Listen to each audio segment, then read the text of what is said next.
విశాఖ జిల్లా పెదగంట్యాడ యువతిపై ప్రేమోన్మాది హత్యాయత్నం కేసుకు సంబంధించి రంగంలోకి దిగిన మరిన్ని ప్రత్యేక పోలీస్ బృందాలతో నిందితుడి కోసం గాలింపు చర్యలు చేపట్టారు.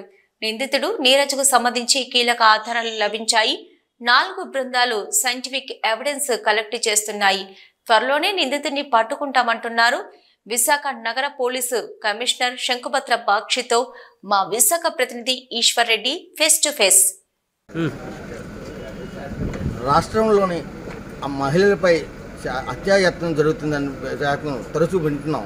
అలాగే నేడు విశాఖపట్నంలోని ప్రేమ ఉన్మాది అనే పేరుతోటి ఒక అమ్మాయిపై అతి కిరాతకంగా దారుణంగా ఒక రాడ్డుతో దాడి చేసే ఘటన అయితే జరగడం మనం చూస్తున్నాం.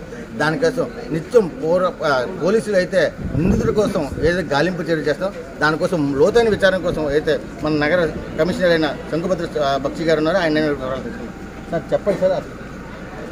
ఇప్పుడు నిన్న నేను అమ్మాయి తల్లిదండ్రులతో కలిసాము హాస్పిటల్లో.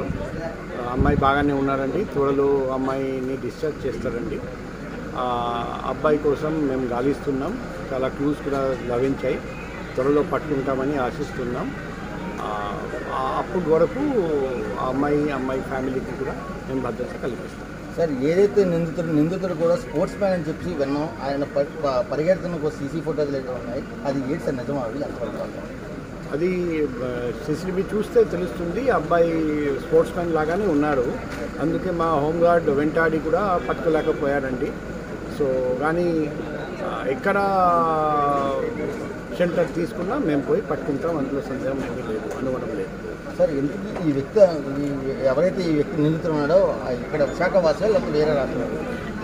అబ్బాయి జమ్మూ నుండి వచ్చాడండి ఈ అమ్మాయి కోసము. ఇంతకుముందు చాలా రోజుల నుండి వాళ్ళు ఒకరితో మాట్లాడి తర్వాత మళ్ళీ ఈ అబ్బాయి వద్దు అని చెప్తే అది మనసులో గ్రాచ్ పెట్టుకుని ఈ అమ్మాయి మీద దాడి చేయడానికే వచ్చారు జమ్మూ నుండి. దాడి చేసిన వెంటనే పారిపోయాడని తెలుస్తుంది. మేము త్వరలో అమ్మాయిని పట్టుకుంటాం. సార్, ఏదైతే బాధితురాలు తల్లిదండ్రులు ఊరు వెళ్ళారనే సమయంలో తెలుసుకొని వచ్చే ఘటన అయితే కనిపిస్తుందా, లేదా సడన్గా వచ్చడానికి ఆ పర్టికులర్ టైంలో వీళ్ళు ఊరు వెళ్ళడం జరిగింది? మీ విచారణలో ఏమైంది? ఇప్పుడు అబ్బాయి అక్కడ ఇంటి దగ్గర ఒక చోట దాక్కొని అబ్జర్వ్ చేసినారు. తల్లిదండ్రులు జస్ట్ బయటికి వెళ్ళిన వెంటనే పోయి దాడి చేశారండి. సో అది మాకు మా విచారణలో తెలుస్తుంది.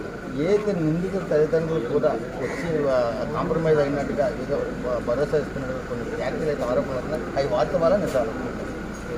అంటే నేను నిన్న చాలాసేపు అమ్మాయితో మాట్లాడాము, అమ్మాయి తల్లిదండ్రులతో మాట్లాడాము. అటువంటి కాంప్రమైజ్ వాళ్ళు చేయరు, ఆ ప్రసక్తి లేదు. అబ్బాయి తరపున కూడా అటువంటి ఆఫర్స్ వచ్చాయని వాళ్ళు మాకు చెప్పలేదు. ఏదైనప్పటికీ నిందితుడు ఎంతటి వాడైనా ఆయన పట్టుకొని తీరుకుంటానని చెప్పి అందుకే విశాఖపట్నంలో ప్రత్యేకంగా ఏసీపీ అయితే హార్బర్ ఏసీపీని పెట్టి ప్రత్యేక 6 బృందాలు మరీ ప్రకటించారనే పరిస్థితులు కనిపిస్తున్నాయి. నిందితుడిని ఎతికే మార్గంలో అయితే పూర్తిగా పోలీసులు అయితే ఉన్నారని చెప్తున్నారు. మరిన్ని వార్తా విషయాలు కూడా G5 న్యూస్లో కెమెరామెన్ రామ్తో ఈశ్వర్ రెడ్డి, G5 న్యూస్, వైజాగ్.